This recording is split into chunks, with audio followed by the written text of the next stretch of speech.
Hello बच्चों, SV children academy की online classes में आपका स्वागत है। एग्रीकल्चर केमिस्ट्री के अंदर हमारा जो लेसन था वो चल रहा था ऑर्गेनिक मैटर या जीवांश पदार्थ, और जीवांश पदार्थ के अंदर आज हम कार्बन चक्र के बारे में पढ़ेंगे कि कार्बन चक्र क्या होता है। वास्तव में कार्बन चक्र पढ़ने की इस लेसन में हमें आवश्यकता क्या है? तो कार्बन चक्र जो है, जो जीवांश पदार्थ है, बेसिकली किससे बना हुआ है? कार्बन से बना हुआ है, इसीलिए उसको हम ऑर्गेनिक मैटर कहते हैं। कार्बन की मात्रा सर्वाधिक होती है, तो इसलिए हम कार्बन चक्र को पढ़ेंगे कि वो कार्बन चक्र जो है वो जीवांश पदार्थ को किस प्रकार एक रूप से दूसरे रूप में परिवर्तित करता है। तो आइए स्टार्ट करते हैं कार्बन चक्र के बारे में। तो देखो भाई, एक एक स्टेप को आपने स्टडी करना है। सबसे पहले हम बात करते हैं पादप कार्बन की। पादप कार्बन क्या होता है? तो जितने भी पृथ्वी पर पेड़ पौधे हैं वो सारे के सारे कार्बन से ही बने हुए हैं। कार्बन से बनने का मतलब ये कि पेड़ पौधों की कोशिका भित्ति, उनकी कोशिकाएं सेलुलोज से बनी होती हैं, और सेलुलोज जो है उसका फार्मूला होता है C12H22O11। तो इसमें आप देख रहे हैं कि मेन कौन उपस्थित है? कार्बन उपस्थित है। सूखी लकड़ियां जो है वो जलाने के काम आती हैं। सूखी लकड़ियों को जब जलाते हैं तो धुआं निकलता है, धुएं के अंदर क्या होता है? कार्बन होता है। तो इस प्रकार से हमने ये देखा कि पादप जो है वो बेसिकली किससे बने हुए हैं? कार्बन से बने हुए हैं।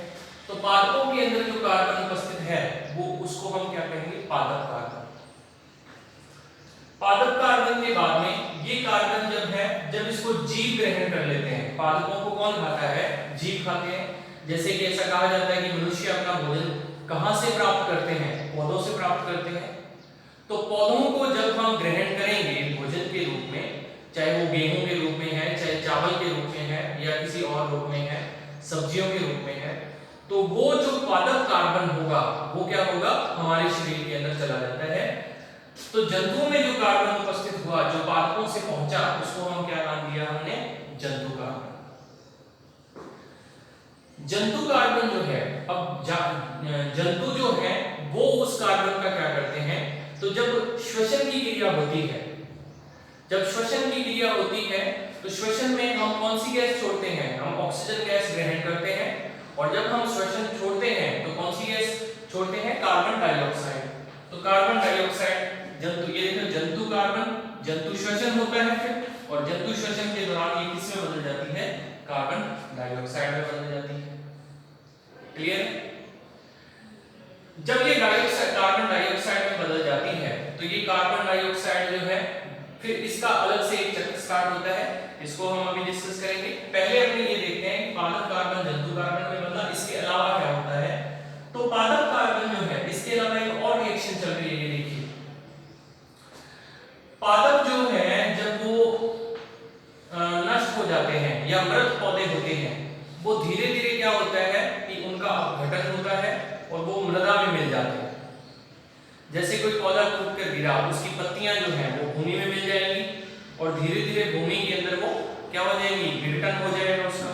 विघटन होगा तो वो धीरे धीरे धीरे धीरे मृदा के अंदर मिल जाती है।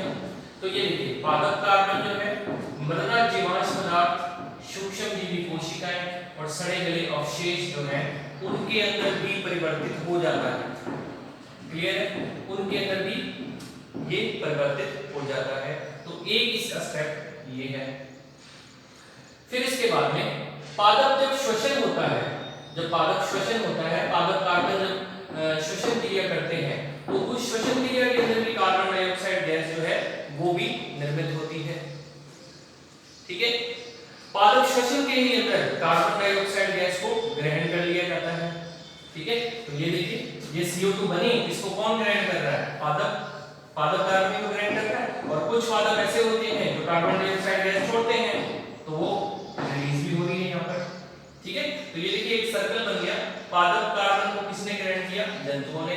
जंतु कार्बन जो है, जंतुओं ने श्वसन के द्वारा कौन सी गैस छोड़ी? CO2। CO2 को वापस किसने ग्रहण किया? पौधों ने। तो इस तरीके से एक चक्कर बना। एक चक्कर तो ये है। दूसरा देखिए, पादप कार्बन जो है मृदा जीवांश पदार्थ, सूक्ष्मजीवी कोशिकाएं, सड़े गले अवशेषों के रूप में बदल जाता है। CO2 जो है, कुछ सूक्ष्म जीवाणु जो है जो CO2 ग्रहण करते हैं, ठीक है, CO2 ग्रहण करते हैं, स्वपोषित होते हैं, वो क्या करते हैं CO2 को ग्रहण करके और क्या करते हैं सूक्ष्मजीवी कोशिकाएं या मृत जीवाश्म पदार्थ है या सड़े गले अवशेष जो है उनका विघटन कर देते हैं और उसको किस में बदल देते हैं पादप कार्बन में या फिर मृदा के अंदर मिला देते हैं। तो इस प्रकार से ये कार्बन चक्र जो है वो चलता रहता है। अगर आपको ये सवाल आता है तो आपको ये ड्रॉ करना पड़ेगा कॉपी के अंदर और इसको पूरे को ऐसे इस प्रकार से लिख के और फिर ये क्वेश्चन को सॉल्व करना है। क्लियर हुई बात? तो इसको तो नाम हमने दिया पादप कार्बन। अब पादप कार्बन का टॉपिक जो था इतना ही है बस। इसके बाद में हम नया चीज स्टार्ट करते हैं कि ये जो मृत जीवांश सूक्ष्मजीवी कोशिकाएं सड़े गले अवशेष पादप कार्बन जंतु कार्बन ये सारी चीजें जो है जब आपस में मिल जाती हैं तो फिर क्या बनता है। तो इसके बाद में हम बात करेंगे, नया पॉइंट हम स्टार्ट कर रहे हैं और वो नया पॉइंट जो है हमारा वो होगा ह्यूमस। ठीक है, ह्यूमस की हम बात करते हैं। ह्यूमस क्या होता है? तो वैसे तो एग्रीकल्चर में हो तो सबने पढ़ रखा है इसको, ठीक है, ये कोई इसकी डेफिनेशन हमारे लिए नहीं है, फिर भी मैं आपको इसकी परिभाषा बता देता हूं कि मृदा में जीवांश पदार्थ के विच्छेदन से गहरे भूरे या काले रंग के पदार्थ का निर्माण होता है और ये गहरे और काले रंग का जो पदार्थ है कोलाइडी अवस्था में पाया जाता है और इस कोलाइडी अवस्था में पाए जाने वाले पदार्थ को ही हम क्या कहते हैं ह्यूमस कहते हैं। क्लियर कोई बात? मृदा में जीवांश पदार्थ के विच्छेदन से गहरे काले या भूरे रंग का एक पदार्थ बनता है जिसको हम ह्यूमस कहते हैं और ये ह्यूमस जो है वो किस अवस्था में पाया जाता है? कोलाइडी अवस्था में पाया जाता है। ठीक है, गहरे भूरे या काले रंग का पदार्थ, ठीक, काले रंग का पदार्थ है। दूसरी बात, गहरे भूरे या काले रंग का पदार्थ है।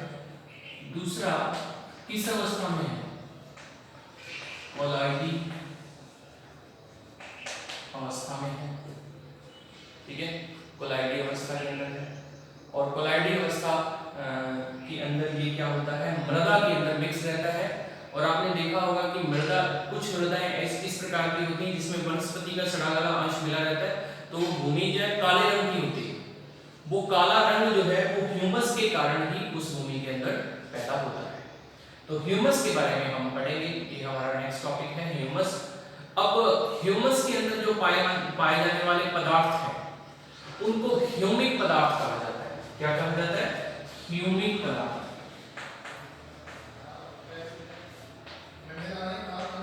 ह्यूमिक पदार्थ, ठीक है।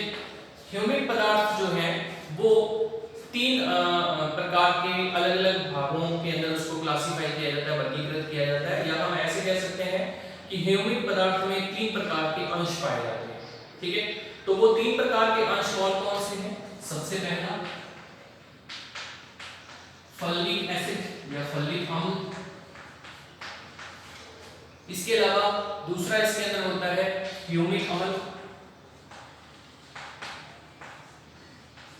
ह्यूमिक अम्ल और ह्यूमिक अम्ल के अलावा तीसरा इसके अंदर होता है ह्यूमिन। ह्यूमिन, ठीक है। तो तीन प्रकार के पदार्थ पाए जाते हैं। अब इन तीनों की कुछ विशेषताएं भी होती हैं। फ्लविक अम्ल जो है, फॉलिक अम्ल जो है, ये क्या है? अम्ल, क्षार और जल। अम्ल, क्षार और जल तीनों में विलीन होता है। ठीक है, तीनों के अंदर घुल सकता है, डिसॉल्व हो सकता है। फिर अगर हम बात करें ह्यूमिक अम्ल की, तो ह्यूमिक अम्ल जो है वो केवल क्षार में विलीन होता है।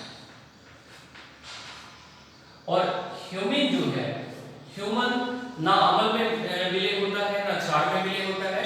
जल के अंदर भी हम कह सकते हैं कि ये अघुलनशील होता है। तो यहां मैंने लिख दिया कि ये अघुलनशील होता है। तो ह्यूमस जो है इसमें तीन प्रकार के पदार्थ हैं, तीनों को सम्मिलित रूप से ह्यूमिक पदार्थ कहा जाता है। और ह्यूमिक पदार्थ के अंदर तीन चीजें आ जाती हैं, फॉलिक अम्ल, ह्यूमिक अम्ल और ह्यूमर। क्लियर है? अब हम ह्यूमस के गुणों की बात करते हैं। ह्यूमस में कौन कौन से गुण पाए जाते हैं? तो देखो भाई, कुछ बेसिक चीजें मैं आपको बता रहा हूं कि ह्यूमस जो है वो गहरे भूरे रंग का या काले रंग का पदार्थ होता है। ठीक है, रंग की अगर अपन बात करें। फिर उसके बाद में यह अक्रिस्टलीय। मैंने आपको कहा था कि ये कोलाइडी होता है, तो जो कोलाइडी होता है वो अक्रिस्टलीय होगा। तो अक्रिस्टलीय कोलाइडी पदार्थ होता है, अक्रिस्टलीय कोलाइडी पदार्थ होता है। ठीक है, अगर हम ह्यूमस के कणों पर आवेश की अगर हम बात करें तो इसके ऊपर ऋणात्मक आवेश पाया जाता है। ऋणात्मक आवेश पाया जाता है, नेगेटिवली चार्ज पार्टिकल होते हैं। जल में अम्लीय होता है। हालांकि अभी हमने एक पदार्थ देखा था फल्विक अम्ल, तो फल्विक अम्ल जो है उसका कुछ भाग जल में विलय है, लेकिन अगर हम जनरल एक कैटेगरी में इसको रखें तो जल में ये अम्लीय होता है। ठीक है, ह्यूमस का भी एक और गुण है कि इसमें सुघट्यता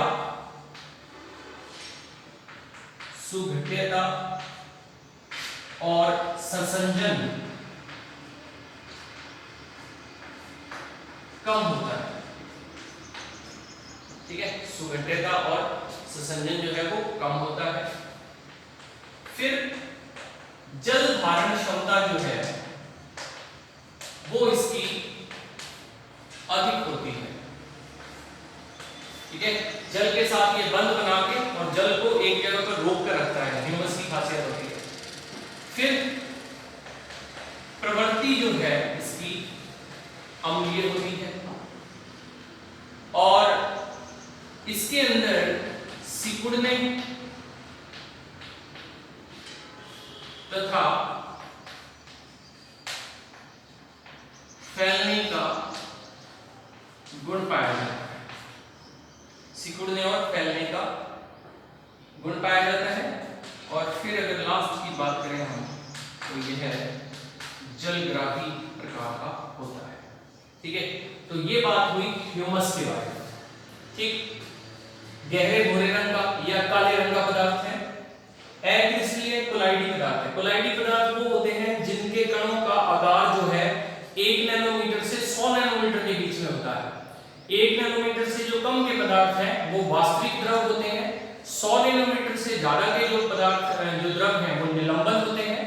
और 1 से 100 के बीच में जिनका आकार होता है, ऐसे जो पदार्थ जितने भी द्रव हैं पदार्थ हैं वो सारे कोलाइडी पदार्थ होते हैं। अक्रिस्टलीय होता है, ऋणात्मक आवेश यानी कि ह्यूमस के जितने भी पार्टिकल्स हैं उनके ऊपर नेगेटिवली चार्ज। तो मैं आपको ये भी बता दूं कि जितने भी कोलाइडी पदार्थ है ना वो सारे के सारे इस प्रवृत्ति के होते हैं कि या तो उनके ऊपर सबके ऊपर पॉजिटिव चार्ज होगा और या उन सभी के ऊपर ही नेगेटिव चार्ज होगा। ठीक है, ऋणात्मक आवेश जल में अघुलनशील है। सुघट्यता संरचना इसमें संसंजन बल जो है पाया जाता है। जल धारण क्षमता अधिक होती है। जल धारण क्षमता का मतलब ये है कि जल के साथ ये हाइड्रेट रूप में हाइड्रेट बंध बना के और उनके साथ एडजस्ट करता है। अम्लीय प्रवृत्ति पाई जाती है।